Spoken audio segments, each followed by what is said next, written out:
Glória a Deus, aleluia, louvado seja o nome do Senhor, meus irmãos, minhas irmãs, todos que nos escutam, que a bênção, que a graça, que a força do Senhor, que a alegria do Senhor, que a nossa força,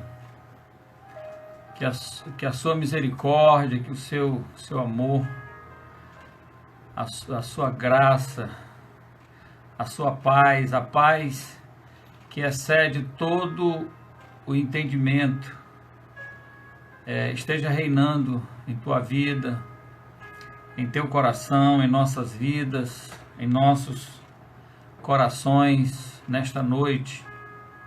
Glória a Deus. Para sempre, 14 de junho, vamos orar neste tempo, vamos estar meditando na palavra do Senhor, e a minha expectativa é que essa mensagem, ela não impressione você. Eu não quero que você seja impressionado por nenhuma palavra que for ministrado hoje à noite. Eu quero que você compreenda. Essa é minha expectativa, que você compreenda a palavra, que você assimile a palavra e que você procure colocar em prática na sua vida. Essa é minha expectativa. Não é? Quando eu preparo uma mensagem, eu não preparo pensando em impressionar as pessoas. Eu preparo pensando em fazer com que essa palavra seja compreensível às pessoas e que elas sejam capazes de colocar em prática. Esse é meu intuito. Glória a Deus. Obrigado pela audiência, obrigado pela presença em mais essa live. Que você convide em pessoas, que você compartilhe e que depois você possa enviar essa live, essa mensagem para outras pessoas que você ama e que você sabe que estão precisando nesse momento. Quero orar com você nessa noite, mas antes, vamos ler o texto. Está em João, o Evangelho de João, capítulo 11. Não é? Eu separei o versículo 17, mas eu vou ler a história toda. Eu resolvi ler a história toda. Vou ler rápido a história para não cansar. E depois nós oramos, ok?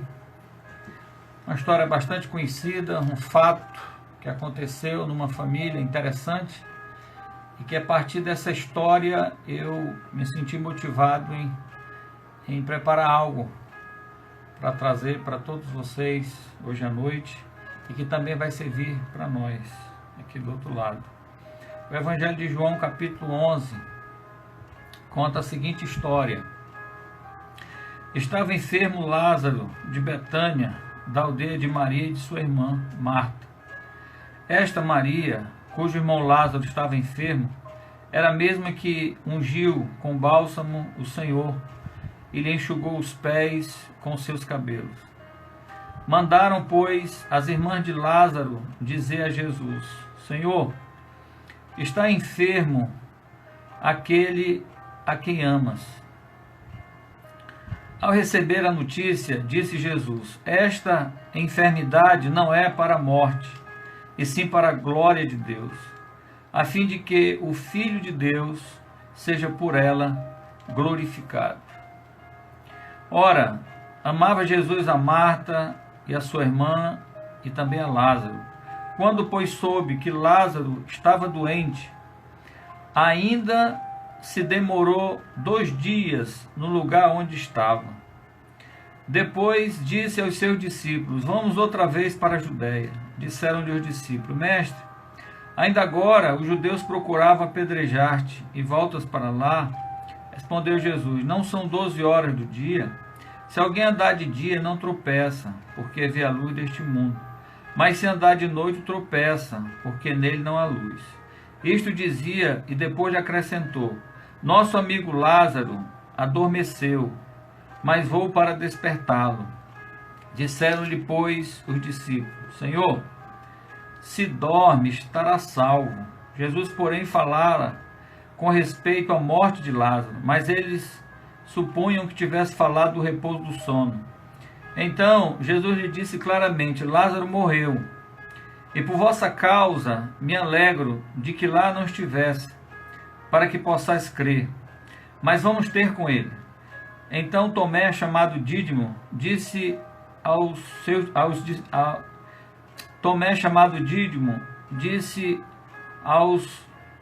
condiscípulos: Vamos também nós para morrermos com ele? Chegando Jesus, encontrou Lázaro já sepultado havia 4 dias. Ora, Betânia estava a cerca de 15 estádios perto de Jerusalém, aproximadamente quase 3 quilômetros. Muitos dentre os judeus tinham vindo ter com Marta e Maria para as consolar a respeito de seu irmão. Marta, quando soube que vinha Jesus, saiu ao seu encontro. Maria, porém, ficou sentada em casa. Disse, pois, Marta a Jesus: Senhor, se estiveras aqui, não teria morrido meu irmão. Mas também sei que, mesmo agora, tudo quanto pedires a Deus, Deus te concederá. Declarou-lhe Jesus: Teu irmão há de ressurgir. Eu sei, replicou Marta, que ele há de ressurgir na ressurreição no último dia. Disse-lhe Jesus: Eu sou a ressurreição e a vida. Quem crê em mim, ainda que morra, viverá. E todo o que vive e crê em mim, nunca morrerá eternamente. Que revelação tremenda. Crês isto? Sim, Senhor, respondeu ela. Eu tenho crido que tu és o Cristo, Filho de Deus, que devia vir ao mundo. Tendo dito isto, retirou-se e chamou Maria, sua irmã, e lhe disse em particular: O mestre chegou e te chama. Ela, ouvindo isto, levantou-se depressa e foi ter com ele. Pois Jesus ainda não tinha entrado na aldeia, mas permanecia onde Marta se avistara com ele. Os judeus que estavam com Maria em casa e a consolavam, vendo-a levantar-se depressa e sair, seguiram-na, supondo que ela ia ao túmulo para chorar. Quando Maria chegou ao lugar onde estava Jesus, ao vê-lo, lançou-se-lhe aos pés, dizendo: Senhor, se estiveras aqui, meu irmão não teria morrido. Jesus, vendo-a chorar, e bem assim os judeus que a acompanhavam, agitou-se no espírito e comoveu-se, e perguntou: Onde o sepultaste? Ela lhe respondeu: Senhor, vem e vê. Jesus chorou. Então disseram os judeus: Vede quanto o amava. Mas alguns objetaram: Não podia ele, que abriu os olhos ao cego, fazer que este não morresse? Jesus, agitando-se novamente em si mesmo, encaminhou-se para o túmulo. Era este uma gruta, cuja entrada tinha posto uma pedra. Então ordenou Jesus: Tirai a pedra. Disse-lhe Marta, irmã do morto: Senhor, já cheira mal, porque já é de 4 dias. Respondeu-lhe Jesus: Não te disse eu que, se creres, verás a glória de Deus? Tiraram então a pedra. E Jesus, levantando os olhos para o céu, disse: Pai, graças te dou, porque me ouviste. Aliás, eu sabia que sempre me ouves, mas assim falei por causa da multidão presente, para que creiam que tu me enviaste. E tendo dito isto, clamou em alta voz: Lázaro, vem para fora. Saiu aquele que estivera morto, tendo os pés e as mãos ligados com ataduras e o rosto envolto no lenço. Então lhe ordenou Jesus: Desatai-o e deixai-o ir. Muitos, pois, dentre os judeus que tinham vindo visitar Maria, vendo o que fizera Jesus, creram nele. Outros, porém, foram ter com os fariseus e lhe contaram dos feitos que Jesus realizara. Glória a Deus. Glória a Deus. Senhor nosso Deus e nosso Pai, Graças te damos pela tua palavra, Senhor. Fala conosco nesta noite, fala com cada um de nós que está conectado nesse momento e com aqueles que ainda vão se conectar. Ministra os nossos corações através da tua palavra, Senhor, e não deixa que sejamos apenas ouvintes, mas acima de tudo isso, praticantes da tua palavra, Senhor, de tudo aquilo que o Senhor, o teu Espírito Santo vai ministrar em nosso coração nesta noite, em nome de Jesus. Amém? Glória a Deus, queridos, aleluia, louvado seja o nome do Senhor. O tema de nossa ministração de hoje é porque Jesus, às vezes, nos faz esperar. Quem de nós não está esperando algo de Deus? Quantos de nós já não se perguntou por que Deus não muda esta situação? Por que demora tanto? Por que não faz logo? Por que demora? Por que não faz logo? Por que não muda essa situação? Será se eu estou orando errado? Será se eu estou pedindo errado? O que está acontecendo? Será se tratando de pessoas que você está orando para se converter, orando para mudar? Chega às vezes até na mente pensar que essa pessoa nasceu com esse destino e tudo. Enquanto que o destino quem faz somos nós. Mas enfim, surge então essa grande interrogação. E eu, a partir desse texto, lendo esse texto, eu separei aqui alguns pontos para nós considerarmos acerca dessa grande pergunta que todos nós em algum momento fazemos, Por que às vezes Jesus nos faz esperar, Na história lida aqui do capítulo 11 de João, Jesus,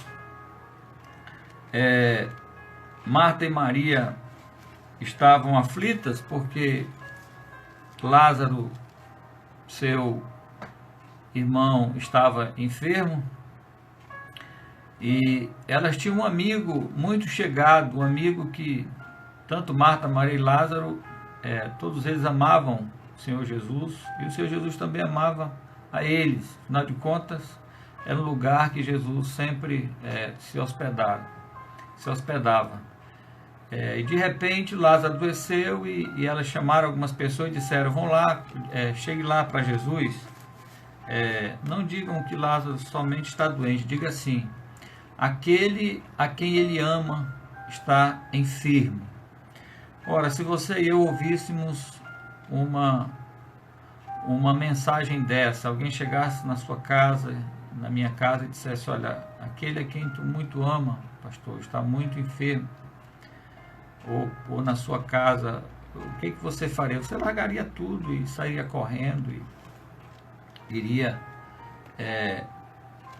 em direção aquela pessoa que você ama, que está enferma e tudo mais. Mas Jesus aqui diz a Bíblia que ele ainda permaneceu, depois que soube da notícia, permaneceu ainda 2 dias ali onde ele estava, em Jerusalém.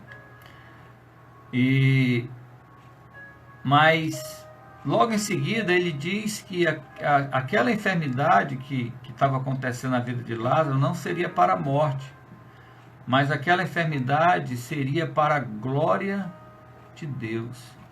Aquela enfermidade seria para a glória de Deus. Jesus foi comunicado acerca de seu amigo doente, mas quando Jesus foi atender o chamado de Marta e Maria, elas já estavam de luto. Lázaro já havia, a doença já havia vencido Lázaro, Lázaro já estava sepultado, já estava em estado de putrefação, já estava em decomposição o seu corpo, e Marta e Maria de luto. Enfim, quando Jesus chegou, já se faziam 4 dias que Lázaro havia morrido e 4 dias que elas estavam de luto. E aí vocês conhecem a história, nós lemos a história, né? Jesus disse que se elas crescem, elas veriam a glória de Deus. E de fato, após Jesus ressuscitar Lázaro, uma quantidade grande de judeus passaram então a crer que Jesus era o Filho de Deus. Jesus conseguiu converter muito mais pessoas através da ressurreição, através do milagre da ressurreição, do que ele teria conseguido se apenas ele curasse Lázaro. Então, de fato, o que Jesus falou no versículo 4 de João, não é? Que ao receber a notícia disse: esta enfermidade não é para a morte, sim para a glória de Deus, a fim de que o Filho de Deus seja por ela glorificado. De fato, o Senhor Jesus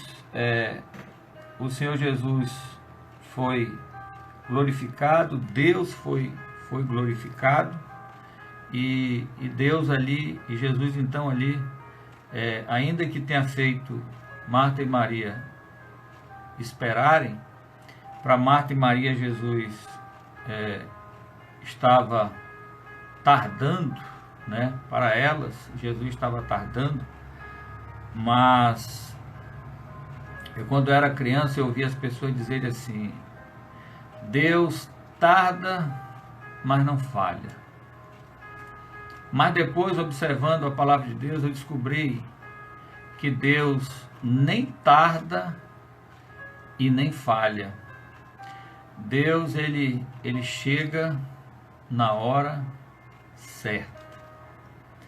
E depois eu vou explicar por que para nós é tarde, para nós está fora do tempo, e para Deus está no tempo, não é? Então, queridos, tomando como inspiração esse texto, eu trouxe aqui alguns pontos importantes para nós observarmos acerca de algumas razões porque às vezes Jesus nos faz esperar, né? Uma delas a gente viu aqui, porque Jesus tinha um plano, era para a glória de Deus que assim acontecesse, não é? Então, quando Jesus recebeu a notícia, que aqueles judeus foram levar a notícia para Jesus, a sensação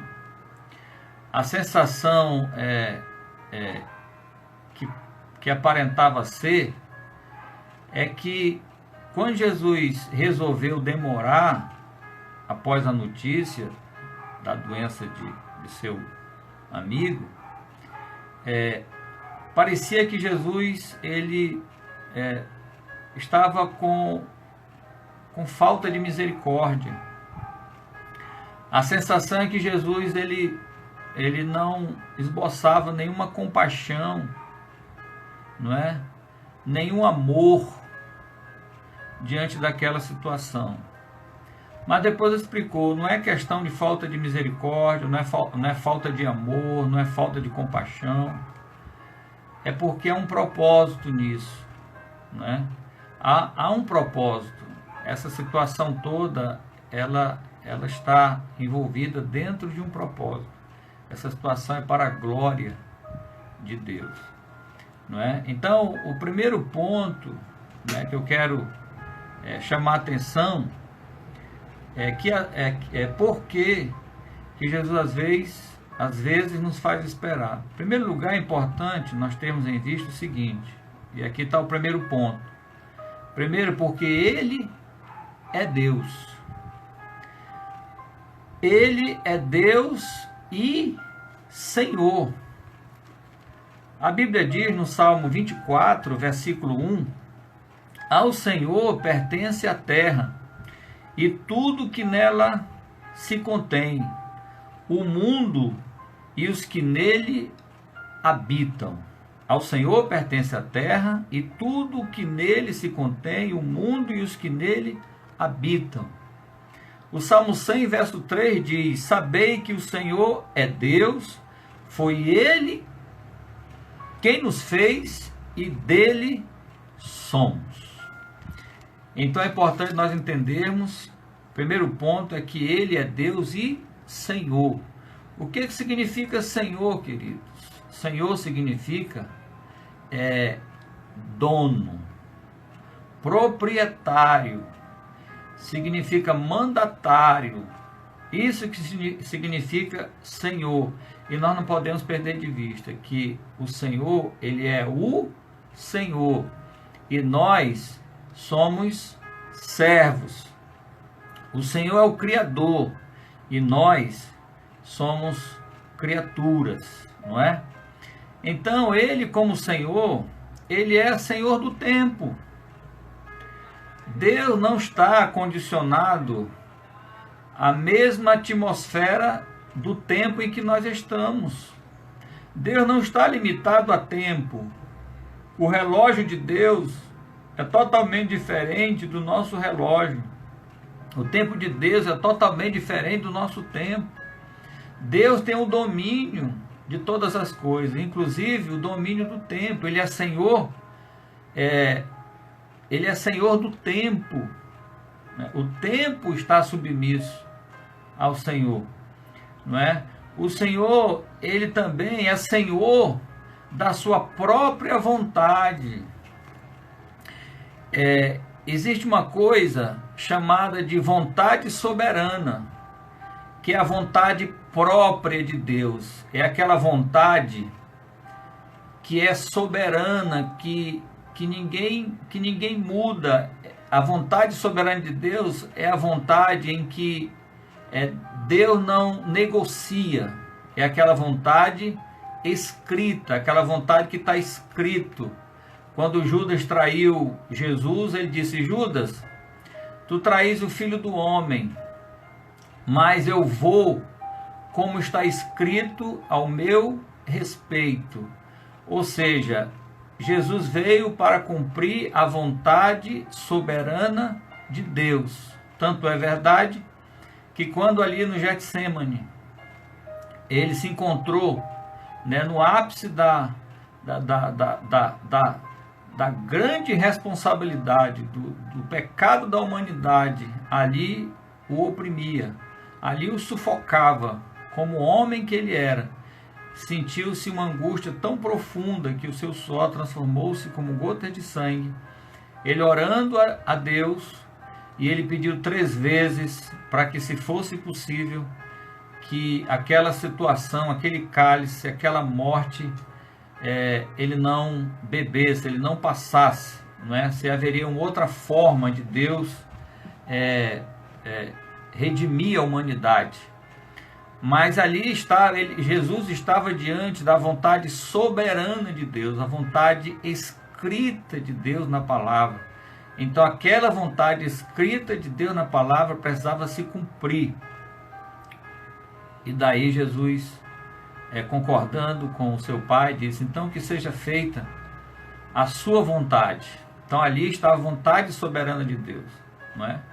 A vontade permissiva de Deus, a vontade permissiva, tem a ver com o livre-arbítrio que Ele deu ao homem. Mesmo Ele tendo a sua vontade para nós, por exemplo, Ele diz nas Escrituras que a vontade dEle é que nenhuma das pessoas que Ele colocou no mundo, que Ele gerou, que Ele colocou sobre a terra, nenhuma dessas pessoas se percam, mas que todas elas cheguem ao seu conhecimento, ao conhecimento da sua verdade e sejam salvas. Essa é a vontade de Deus. Mas é uma vontade dele permissiva. Por quê? Porque ao mesmo tempo que essa é a vontade dele, ele deixa que o ser humano faça a sua própria escolha. E como isso tem entristecido o coração de Deus. Mas é a vontade permissiva de Deus que ele deixou. Eu queria mostrar, eu queria refletir com você algo sobre os trechos do Pai Nosso mais difíceis de se praticar. Se você pegar aí Mateus capítulo 6, Mateus capítulo 6, nós vamos encontrar aqui versículo 9, o Pai Nosso. Preste atenção nisso aqui. O Pai Nosso diz assim, só está em Mateus e Lucas o Pai Nosso, diz aqui, portanto vós orareis assim, né? Os discípulos pediram para que Jesus ensinasse eles a orar. Então o próprio Jesus foi quem falou isso aqui. Portanto vós orareis assim, Pai Nosso que estás no céu. Até aqui tudo bem, né? Eu digo, Pai Nosso que estás no céu, santificado seja o teu nome. Eu falo isso tranquilamente, de todo o meu coração.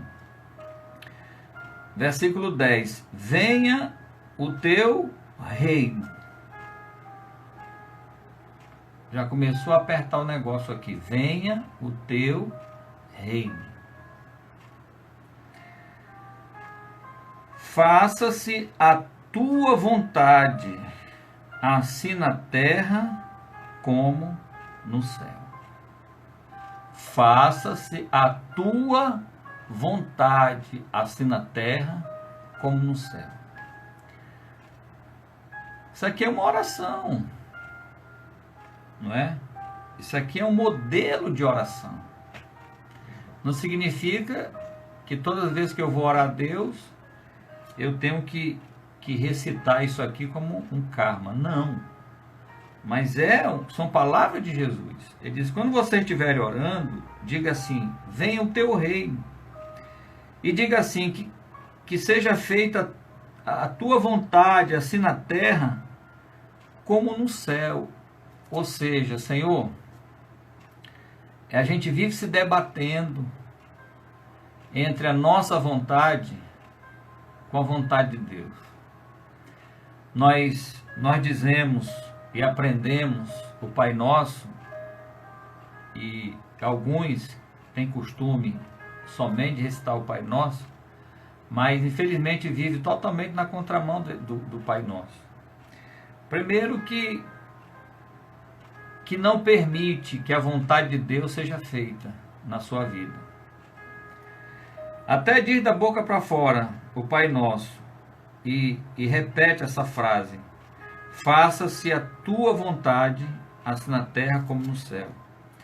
Fala para que Deus faça a vontade dele, da boca para fora, mas o coração está dizendo, Senhor, que seja feita a minha vontade. Então, é um dos trechos mais difíceis dessa oração. É dizer para Deus, para Ele fazer a vontade dele, enquanto nós estamos queimando por dentro, para que Deus faça a nossa vontade. Sabe qual é outro trecho mais difícil aqui também? Olha que o primeiro ponto está dizendo que Deus, Ele é o Senhor. O Senhor significa dono de tudo, inclusive dono da nossa vida. Ele é dono da nossa vida, Ele é Senhor da nossa vida, mas mesmo Ele sendo Senhor da nossa vida, nós não queremos deixar, na maioria das vezes, que Ele seja Senhor da nossa vontade. Ele é Senhor da nossa vida, mas nós queremos ser Senhor da nossa vontade, daquilo que nós desejamos, daquilo que nós sentimos, daquilo que nós queremos. Mas não esqueça que não somos nós que somos senhores de nós. Do Senhor é a terra, a sua plenitude e todos aqueles que nele habita. Salmo 24. Não é? O 100, verso 3 diz: sabei que o Senhor é Deus, foi Ele quem nos fez e dele somos. Então, é Ele que é dono de todos nós. Não é? Então isso aqui olha o outro trecho difícil. O versículo 11 diz assim: o pão nosso de cada dia dá-nos hoje. Tranquilo. Pedir é com nós mesmos. Pedir, nós gostamos de pedir é com nós mesmos, né? O pão nosso de cada dia dá-nos hoje. Todo dia não falte o filé, que todo dia não falte o frango, que todo dia não falte o banquete. Beleza, maravilha essa oração aqui. Agora olha só o versículo 12. Perdoa-nos as nossas dívidas. Maravilha também.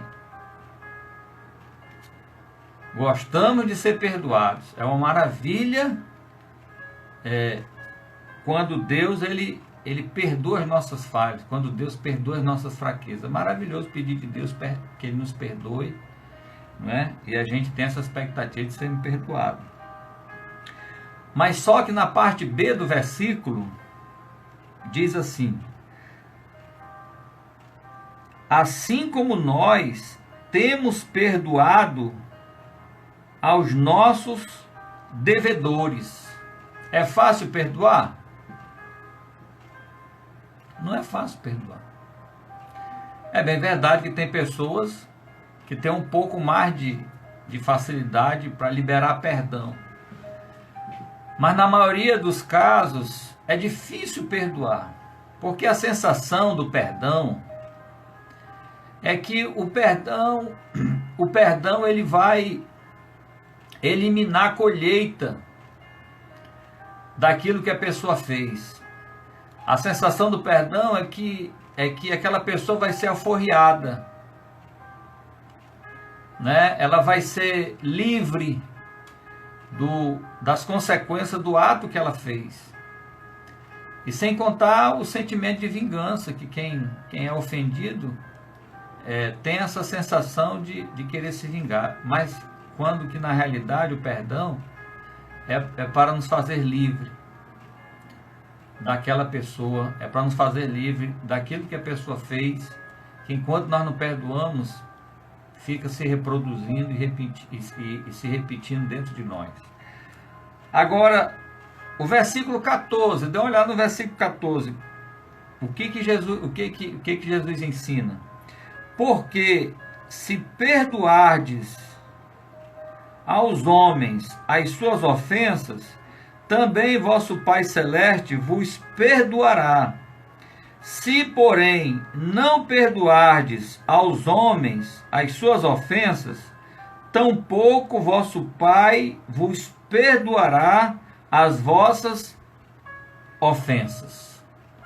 Ou seja, Deus aqui coloca uma condição para que Ele nos perdoe. Sabe qual é a condição para Ele nos perdoar? Porque se perdoardes aos homens as suas ofensas, também vosso Pai Celeste perdoará.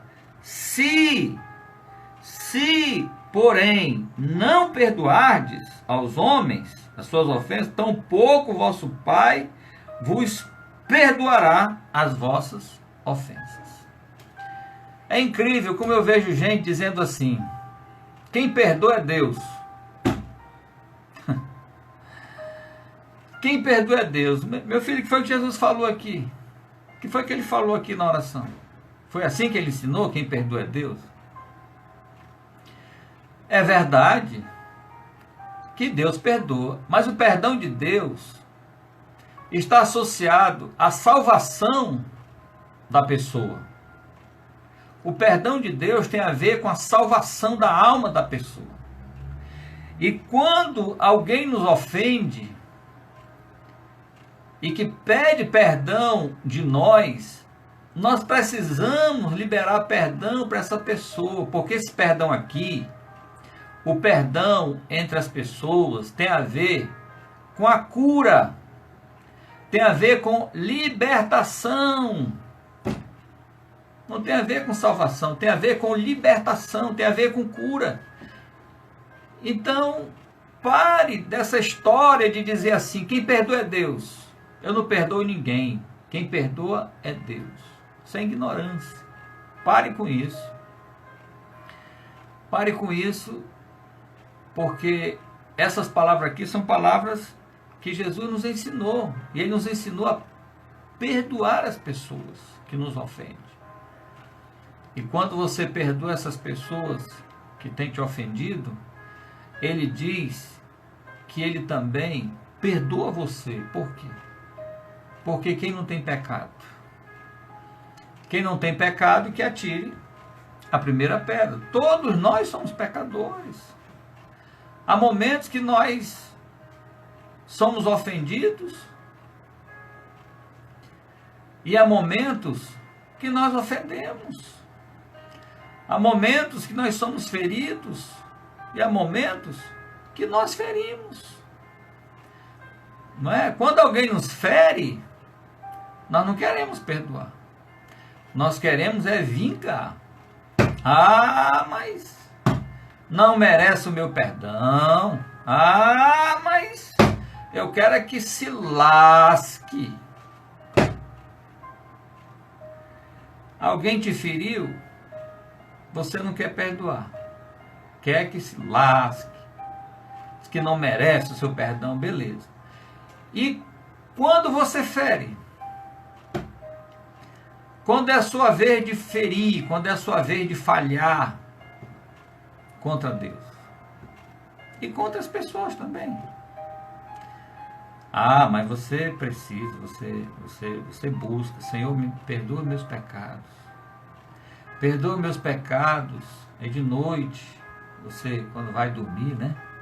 Diz assim, Senhor, perdoa os meus pecados, como eu tenho perdoado aqueles que têm me ofendido. E com o coração cheio de vingança. Né? Então, querido, saiba que Deus nos faz às vezes esperar, porque é Ele que é Deus, é Ele que é o Senhor, e é Ele que está no controle da nossa vida e de todas as coisas. É Ele que está no controle, ainda que para nós a nossa vida esteja sem controle. Ainda que as coisas estejam sem controle, não é? Não é assim que nós estamos vivendo esse tempo? Parece que as coisas estão sem controle.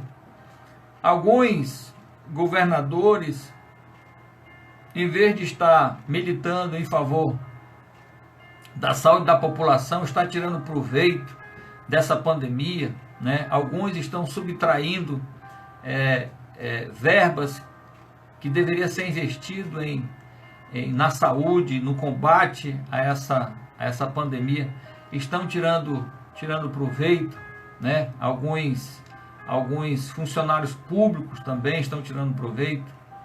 E parece que as coisas estão sem controle. Mas as coisas podem até estar sem controle.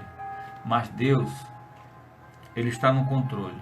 Pode até não parecer. Mas Deus está no controle. Ele é o Senhor.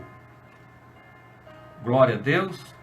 O segundo ponto, queridos, por que Deus, Ele às vezes nos faz esperar? Porque na realidade, nós fazemos parte de um grande quebra-cabeça. Nós somos uma das peças, uma peça importante, mas somos apenas uma das peças de um grande quebra-cabeça.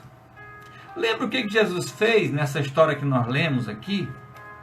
Marta era uma peça de um quebra-cabeça. Maria era uma peça de um quebra-cabeça. Por quê? Vocês lembram que elas estavam aflitas? O que foi que Jesus disse para elas?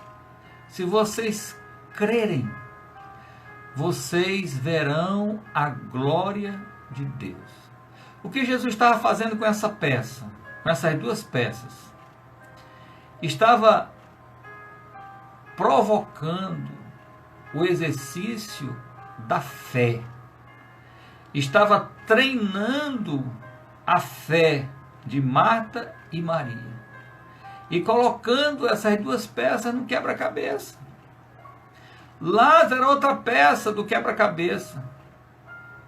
O que foi que aconteceu com Lázaro? Se você for pegar a Bíblia, se você for dar uma olhada, depois do versículo 11, terminou o versículo 11, acabou tudo. Quando nós pegamos o capítulo 12 de João, olha o que aconteceu. 6 dias antes da Páscoa, foi Jesus para Betânia, onde estava Lázaro, a quem ele ressuscitara dentre os mortos. Deram-lhe, pois, ali uma ceia. Marta servia, sendo Lázaro um dos que estavam com ele à mesa. Aí você vai lá,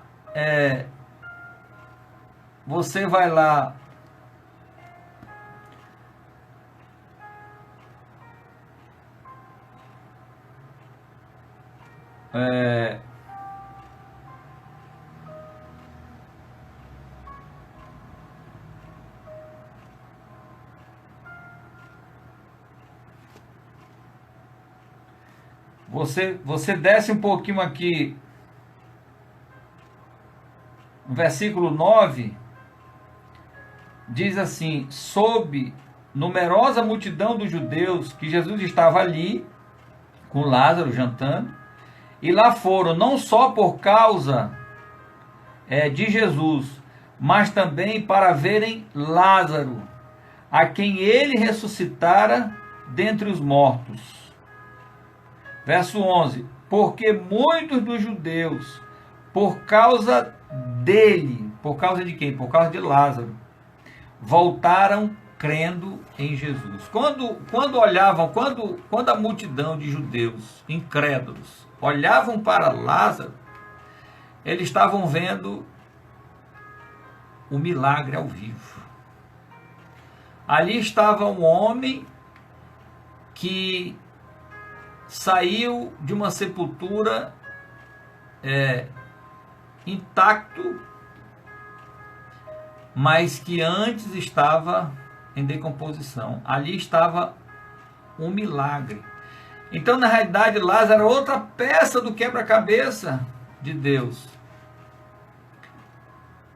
Porque através de Lázaro, muitas pessoas que encontravam ele, muitas pessoas que ouviam essa história da ressurreição de Lázaro, passavam a crer que Jesus era, de fato, o Filho de Deus. Os judeus eram outra peça do quebra-cabeça, porque Jesus, o objetivo de Jesus, além de glorificar o nome de Deus, era alcançar o coração dos judeus. Então, querido, às vezes nós estamos esperando que algo aconteça na nossa vida, mas Deus está arrumando o quebra-cabeça. Enquanto Marta e Maria estavam preocupadas apenas com uma peça, que era o seu irmão, Jesus, na realidade, ele trabalha com várias peças, e nós somos uma dessas peças do quebra-cabeça dele. E ele vai trabalhando de maneira que o quebra-cabeça vai se encaixando. Nós estamos preocupados com a nossa peça, estamos preocupados com a nossa vida, mas Jesus, ele não só quer alcançar a nossa vida, ele não somente quer resolver a nossa causa, ele quer resolver a nossa causa, mas a partir da nossa causa, ele quer arrumar outras situações que contribuam, não somente a nossa. Ele quer usar a nossa situação para alcançar outras situações para a glória de Deus. Então, o segundo ponto é porque exatamente nós fazemos parte de um grande quebra-cabeça. O terceiro ponto, né, por que às vezes Deus nos faz esperar, é porque estamos em construção. nós estamos em processo. Romanos capítulo 5, versículo 3 e 4, diz assim: e não somente isto, mas também nos gloriamos nas próprias tribulações, sabendo que a tribulação produz perseverança, e a perseverança, experiência, e a experiência, esperança. Então veja que nós estamos no processo de desenvolver em nós. Deus precisa estar desenvolvendo em nós algumas faculdades espirituais, e através dessa busca por algo que nós estamos tendo, é uma oportunidade de Deus estar trabalhando em nós a perseverança, Deus está trabalhando em nós a experiência, e Deus está trabalhando em nós a esperança, como trabalhou em Marta e Maria a questão da fé delas, como também está trabalhando em nós a questão da nossa confiança nele, como ele trabalha em nós acerca da nossa fidelidade. Nossa fidelidade, às vezes nós pensamos que nos conhecemos, às vezes pensamos que somos fiéis, e quando chega em nossa mão uma bênção grande, a gente não tinha nada, chegou uma bênção grande em nós temos dificuldade, algumas pessoas, é claro, têm dificuldade de dizimar. Você não tinha nada. A Bíblia diz que tudo vem de Deus. Quando tentaram colocar Jesus contra João, dizendo que Jesus estava batizando mais gente, que mais gente estava seguindo Jesus e tudo, que João ia ficar sozinho e tudo mais, e que querendo colocar Jesus contra João, João disse assim: olha, poder o homem nada tem se do céu não lhe for dado. Então tudo que temos vem de Deus. Até a autoridade de Pilatos, quando ele disse para Jesus: tu sabe que eu tenho poder para te matar e te soltar? Ele achava que por ele ser governador, o poder era dele. Não, até o poder que Pilatos teve para mandar executar Jesus veio do próprio Deus. Jesus falou: olha, Pilatos, poder nenhum tu terias se do céu não te fosse dado. Então, querido, tudo que nós temos vem de Deus, tudo é dele. Então, às vezes nós estamos esperando algo e esse algo não acontece, e a gente pergunta: por que, Senhor? Por que está demorando? Por que tu não abre as portas e tudo? Porque aí nós chegamos aqui no terceiro ponto, porque Deus está construindo valores espirituais em nós, né? Construindo a nossa confiança, construindo a nossa fé, construindo a nossa perseverança, construindo a nossa experiência e construindo a nossa esperança, a nossa fé, a nossa fidelidade, não é, a Ele, não só em relação àquilo que pegamos, dizimamos, ofertamos, mas sendo fiel em outras situações também em nossas vidas. O quarto ponto, não é, sobre essa situação é que às vezes também Deus nos faz esperar, porque Deus tem um plano maior. Deus tem um plano maior. Você dá uma olhada no versículo 42 do capítulo 11 de João, que nós lemos, 11:42, Jesus diz assim: aliás, eu sabia que sempre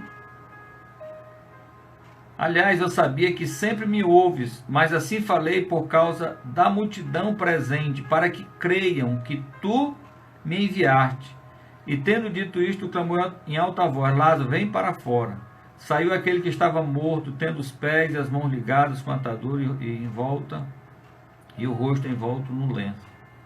Então lhes ordenou Jesus: desatai e deixai-o ir. Muitos, pois, dentre os judeus que tinham vindo visitar Maria, vendo o que fizera Jesus, creram nele. Então, enquanto Marta e Maria focavam apenas Lázaro, Jesus tinha um plano maior, que era alcançar as multidões, não é? Então, por isso que às vezes Deus demora acerca da nossa demanda. Agora, o quinto ponto aqui, irmãos, eu acho que você não gostaria de ouvir, não, mas você precisa ouvir. Por que às vezes está tardando algo na nossa vida? Você está percebendo que não existe uma regra só. Por que Deus nos faz esperar? Não existe uma situação só, uma situação pontual. São várias situações. De um modo geral, Ele é Senhor de todas as coisas, não é? Agora, tem um detalhe também. Quem ama a Deus tem uma promessa. Quem ama a Deus tem uma promessa. Pastor, como é que eu sei se eu amo a Deus? A Bíblia diz que quem ama a Deus lhe obedece. Quem ama a Deus obedece a sua palavra. Por que quem ama a Deus tem uma promessa? Romanos 8:28 diz que todas as coisas cooperam, ou, em outra tradução, contribuem, ou outra tradução, favorecem aqueles que amam a Deus e que são chamados segundo o seu propósito. Todas as coisas, inclusive as coisas negativas que acontecem na sua vida. Lembra que os antigos diziam? Minha mãe dizia: meu filho, todo mal traz um bem. Então todas as coisas cooperam, contribuem para o bem daqueles que amam a Deus e que são chamados segundo o seu propósito. Então quem ama a Deus, quem obedece a Deus, tem uma promessa de que todas as coisas vão ser transformadas lá na frente em bênção na sua vida, ainda que você não compreenda no momento que você esteja passando. Então, como eu falei, o quinto ponto aqui, talvez você não gostasse de ouvir isso aqui, mas você precisa ouvir. Porque às vezes, querido, nós estamos em pecados. As coisas não chegam porque nós estamos em pecado. Aquilo que nós estamos esperando já está pronta. Mas nós estamos em pecado. Você lembra a história do povo de Israel? A terra que manava leite e mel estava pronta. Inclusive os espias foram lá e viram. Inclusive trouxeram prova da fartura da terra, né? 2 homens para carregar um cacho de uva. Eu fico imaginando um cacho de banana. Quantos anos não seria para carregar? Se um cacho de uva foi 2 homens, imagine um cacho de banana. E aí banana Pacovã ainda. Banana na nossa terra lá do Amazonas, do norte. Estava pronta a terra que manava leite e mel. Estava pronta a bênção. Mas o povo estava em pecado. Pecado de desobediência, pecado de idolatria, pecado de incredulidades, né? Pecado de murmuração, de prostituição, né? O povo estava em pecado. Em Isaías capítulo 59, verso 1 e 2, diz assim: eis que a mão do Senhor não está encolhida que não possa salvar. Eis que os olhos do Senhor não estão cerrados que não possam ver, não estão fechados que não possam ver. E os ouvidos do Senhor não estão cerrados que não possam nos escutar. Então a mão do Senhor não está encolhida que não possa salvar. Os seus olhos não estão fechados que não possam nos ver. Os seus ouvidos não estão tapados que não possam nos ouvir. E o que está acontecendo então, Senhor? O verso seguinte diz assim: é porque os vossos pecados e as vossas iniquidades estão impedindo, estão criando um grande abismo entre o que está pronto, o que você está precisando, mas a sua vida continua uma vida de pecado. E um pecado que você já se acostumou com ele. Esse é o pior pecado, irmão. Esse é o pior pecado. O pecado que você já se acostumou com ele, porque você não vê ele como pecado. Não é? Você não vê como pecado. Sabe aquela passagem que o Senhor diz, olha, a candeia da alma são os nossos olhos. Se os nossos olhos forem bons, se houver luz em nós, então nosso corpo todo será iluminado. Mas se a luz que houver em nós for trevas, quão grande treva será? Como é que pode luz ser treva? Como é que pode Jesus dizer, se a luz que houver em vocês for trevas, quão grande trevas há? Ou é treva, ou é luz. Acontece é que muitas pessoas já se acostumaram tanto com o pecado que a treva se comporta na sua vida como luz. Vai já terminar. Meu Jesus. Nós vamos dar um ponto aqui e nós vamos entrar novamente para concluir aqui, irmãos. Ainda tem algumas coisas aqui. É rápida, mas... Tudo bem, voltamos novamente. Foi uma pausa aqui para os comerciais. Voltamos. Então, queridos, dando continuidade à reflexão, eu sei que 1h, 50 e poucos minutos foi pouco. Mas deixa eu só concluir, né? Vai ficar gravado depois. Então, as coisas às vezes estão demorando a chegar porque você está cometendo pecado e já se acostumou com ele e as coisas não chegam, não é? Eu dei exemplo anteriormente sobre o povo de Israel que a bênção estava lá pronta. Eles saíram do Egito com o propósito de encontrar e de buscar a terra de Canaã, a terra que manava leite e mel. E a terra estava pronta lá. A terra que manava leite e mel estava pronta. Mas o pecado do povo fazia com que o povo andasse em círculo. A bênção não conseguia alcançar eles por causa do pecado deles que impediam. Assim como está escrito em Isaías 59, 1 e 2. Não é? Então aproveite essa demora, né? A sua demora, porque para Deus não é demora, mas a sua demora, que você entende como uma demora de Deus, para fazer uma reflexão, né? Veja se há em você algum, como diz o salmista, orando, e diz, Senhor, vê se há em mim algum pecado. Examina o meu coração, para que eu possa te confessar o pecado e para que eu alcance misericórdia, não é? Então, tem essa questão. O sexto ponto e último ponto é porque tudo tem o seu tempo, querido. Porque tudo tem o seu tempo. Se não é por conta de pecado, se não é por conta dos seus pecados, de pecado que você já se acostumou, que você não vê mais como pecado, não vê mais como treva, você até vê como luz, né? Você não sente mais nenhum incômodo, você não sente mais nenhum desconforto espiritual, você não sente nenhuma culpa mais, então ele já se acomodou, mas por causa disso, as mãos do Senhor estão encolhidas, os ouvidos, eles estão escutando.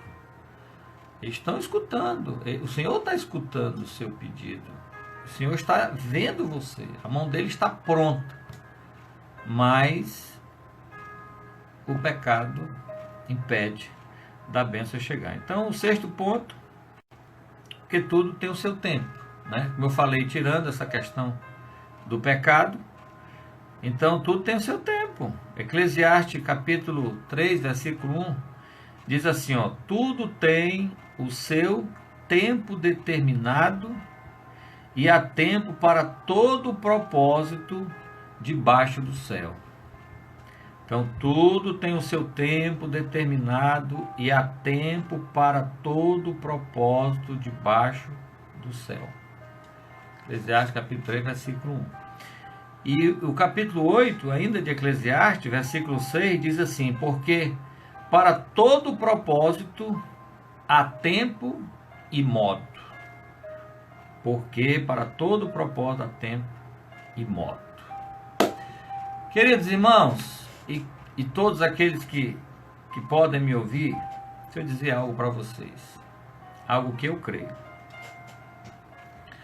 Você pode até não crer, você tem todo direito de não crer. Eu creio que no final de tudo, tirando a questão da fase da nossa inocência, de quando nós somos totalmente indefesos, e também dando um pequeno desconto de que às vezes nós estamos no lugar errado, na hora errada, e acontece uma fatalidade, muda a nossa vida toda, dando esses descontos, não é? Fazendo essas considerações de quando nós nascemos, estamos na fase de inocência e que nós não temos escolhas e que somos totalmente indefesos, involuntários, comandados e tudo mais.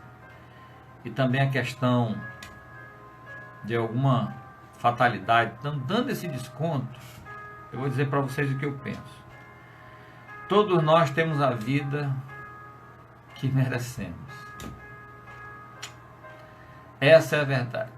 Todos nós, no final das contas, todos nós temos a vida que merecemos. Ainda que não gostemos, mas no final das contas, todos nós temos a vida que merecemos. Pare para refletir, pare para pensar. Mas ainda assim você tem todo o direito de discordar de mim. Mas é assim que eu creio, que eu penso. Não é? Fazendo um resumo geral de tudo, todos nós temos a vida que merecemos, ok? Eclesiastes também 8:6. Alguém colocou aí Eclesiastes 3:1, Eclesiastes 8:6 também. Porque para todo propósito há tempo e modo. Eclesiastes 8:6. Então, queridos, que Deus abençoe, que você tenha compreendido, que você tenha assimilado e que, acima de tudo, você possa arrumar suas ideias, você possa trabalhar suas ideias, seus pensamentos. E não sei se você tem costume de murmurar, de reclamar por que as coisas não acontecem logo, por que Deus demora, né?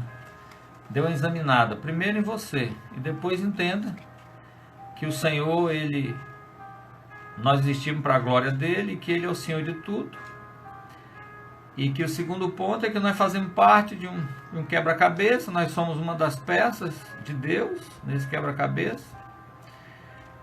E o quarto, o terceiro ponto é que nós estamos em construção também, né? Estamos em processo.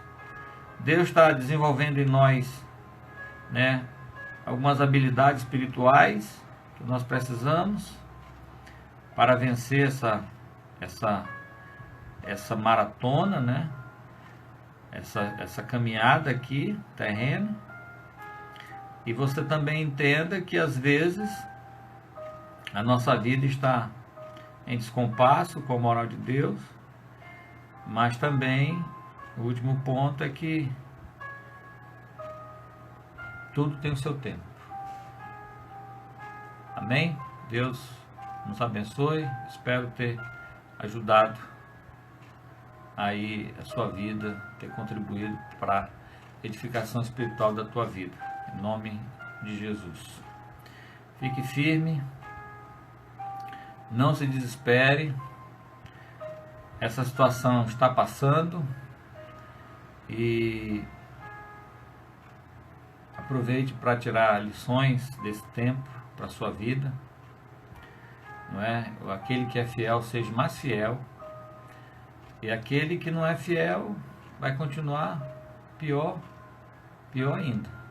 Que for puro, purifique-se mais, diz Apocalipse. Quem for santo, santifique-se mais. Então, se você já é fiel, seja mais fiel ainda, não é? E que quando essa crise toda passar, você saia dessa crise em nome de Jesus, não mais a mesma pessoa. Que você saia uma nova pessoa, uma pessoa melhor, uma filha melhor, uma mãe melhor, um filho melhor, um pai melhor, uma esposa melhor, um marido melhor. Eu quero ser um pai melhor, um marido melhor, um pastor melhor. Eu quero tirar proveito de toda essa situação, de todo esse tempo de limitações. Quero tirar proveito disso e que também você faça o mesmo. Tire proveito de tudo isso, em nome de Jesus. E não esqueça, a igreja não está aguardando o fim do mundo. Tem gente aí me perguntando, pastor, é o fim do mundo? O mundo já está se preparando para se acabar e tudo. Eu não estou preocupado com o fim do mundo não, querido. Eu não estou esperando o fim do mundo. Nós somos pré-tribulacionistas, nós estamos aguardando o arrebatamento. Então, pré-tribulacionista quer dizer que nós vamos estar fora dessa terra antes da grande tribulação. Então, antes do final do mundo, ainda vai vir a grande tribulação, ainda vai vir o milênio, onde Cristo vai reinar 1000 anos com a igreja sobre a terra, e depois que vai vir o fim de todas as coisas. Então, o fim não vai ser agora, mas você que é um cristão genuíno, verdadeiro, nós não estamos aguardando o fim do mundo, nós estamos aguardando o arrebatamento. E o dia e a hora, ninguém sabe. Todos que se aventuraram em estabelecer data, falharam. Então não sou eu que vou estabelecer. Se Jesus não estabeleceu, se Deus não estabeleceu, se os apóstolos não estabeleceram, se o Espírito Santo não estabeleceu, eu que não vou estabelecer. Amém? Deus nos abençoe. Senhor, graças te damos, obrigado pela tua palavra desta noite, Senhor. Aplica o sangue do teu Filho Jesus sobre nossas vidas e que nenhuma contaminação, que nenhuma enfermidade, Senhor, que tenha assolado o nosso globo, tenha poder sobre nossas vidas, sobre aqueles que creem em Ti, que confiam em Ti, Senhor, e que estão fazendo sua parte, que estão se protegendo. Que o Teu sangue, o sangue do Cordeiro de Nazaré, neutralize todo o mal contra a nossa vida, e que toda doença mental, que todo medo, que todo pavor, que porventura tem prisionado as mentes, eu repreendo em nome de Jesus, que todo medo, que todo pavor caiam por terra das mentes, dos corações, pelo poder do sangue de Jesus. O sangue de Jesus repreende todo pavor, todo medo, toda ansiedade, que caia por terra em nome de Jesus. Amém e amém. Amém, amado. Deus abençoe. Amanhã, às 18 horas, 6 horas da tarde, você é meu convidado para viajar comigo pelo Novo Testamento, ok? Estamos no livro de Lucas, estamos viajando pelo Novo Testamento. Se você quiser acompanhar de forma simultânea, amanhã, às 6 horas da tarde, nós vamos estar juntos. Será mais cedo, porque o horário de 7h30 nós vamos estar desenvolvendo outras atividades. Então, você é meu convidado para nós fazermos esta grande viagem pelo Novo Testamento. Amém? Que Deus abençoe a você, a sua vida e toda a sua família, em nome de Jesus. Amém.